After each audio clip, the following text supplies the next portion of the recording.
ఎప్పుడు చూడు నా బండి నాకన్నా ముందు ఆగిపోతుంది. ఎక్కడైనా ఇలా రోడ్డు పక్కన అమ్ముతూ ఉంటే అన్నిట్ల దగ్గర ఆగదులేండి. కొన్నిట్ల దగ్గర ఆగుతుంది. ఏదైనా రూ. 100 ఏదైనా రూ. 100 అని అమ్ముతూ ఉన్నారు. ఎందుకో నాకు ముచ్చటేసింది. ఆ పిల్లోడు అమ్మే విధానం. చిన్న పిల్లోడేను.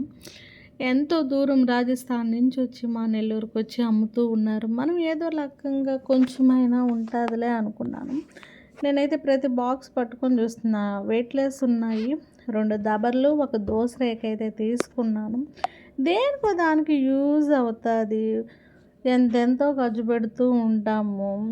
ఇలాగ మనం తీసుకోవటం వల్ల వాళ్ళకి దేనికో కనీసం ఫుడ్కైనా ఉపయోగపడుతుందా ఏమంటారు?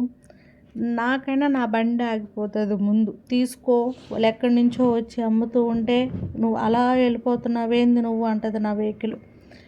అన్నిట్ల దగ్గర స్పందించను, కొన్నిట్ల దగ్గరే స్పందిస్తాను. ఈ దబర్ నేను 1 కేజీ కూరైనా వండుకోవచ్చు. ఏమంటారు? చూడండి, రైస్కి దబర్ తీసుకున్నాను. రైస్కి కాకపోయినా మనము పూజ రూమ్లోకైనా పనికొస్తుంది కదా. సపరేట్గా ఒక దబర అవి పెట్టుకున్నామనుకోండి, దేవుడికి ప్రసాదాలకి చాలా బాగుంటుంది. అందుకోసమే తీసుకున్నాను. ఈ బాండలు ఇవన్నీ వెయిట్లెస్, అవి మాత్రం 3 తీసుకొని బాయ్ అని చెప్పి వచ్చేసాను.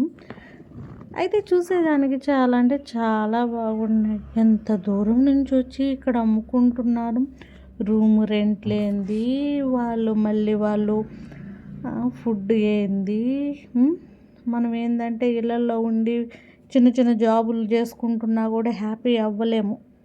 ఉన్న దాంట్లోనే సర్దుకొని బతకలేము. నిజం చెప్పాలంటే చాలామంది. ఇంకా బాయ్.